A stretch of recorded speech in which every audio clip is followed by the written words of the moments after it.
রোডে যদি জ্যামজট না থাকে তাহলে 8টা সাড়ে 8টার দিকে আমরা কক্সবাজার পৌঁছাই। এবং আমাদের হচ্ছে মানিকগঞ্জে ছাড়ার পর গাবতলীতে যাত্রী নিতে হয়, আরামবাগতে যাত্রী নিতে হয়। আর আরামবাগ হচ্ছে আমরা হাইস্ট 10 মিনিট ডেট করি, তারপর ওখান থেকে গাড়ি টান দিই। এবং চিটাং রোডে যদি 2-1 যাত্রী থাকে তাহলে নিই, নাহলে আমরা ডান দিকে চলে যাই। তো সকাল 8টা সাড়ে 8টার ভিতরে আমরা কক্সবাজার পৌঁছাই এবং কক্সের থেকে আমরা 7টা বাজে গাড়ি ছাড়ি এবং মানিকগঞ্জে এসে 6টা সাড়ে 5টার ভিতরে মানিকগঞ্জে এসে পৌঁছাই। যেমন আজকে আমি 5টা বাজে। মানিকগঞ্জ রিল্যাক্স ট্রাভেলসের পক্ষ থেকে সবাই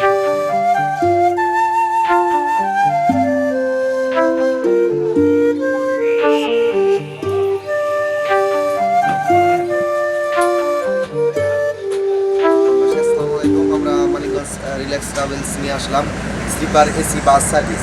এটা খুব অল্প খরচে আমরা মানিকগঞ্জ থেকে কক্সবাজার ভ্রমণ করতে পারবেন, খুব অল্প খরচে। এটি মানিকগঞ্জ যাত্রীদের জন্য একটি আরামদায়ক ভ্রমণ হবে আশা করি। যারা এখনও কক্সবাজার যান নাই তারা অতি দ্রুত আমাদের মানিকগঞ্জ রিল্যাক্স ট্রাভেলস উপজেলা পরিষদের বিপরীত পাশে আমাদের কাউন্টারে এসে টিকিট সংগ্রহ করুন। সবাইকে ধন্যবাদ। আসসালামু আলাইকুম।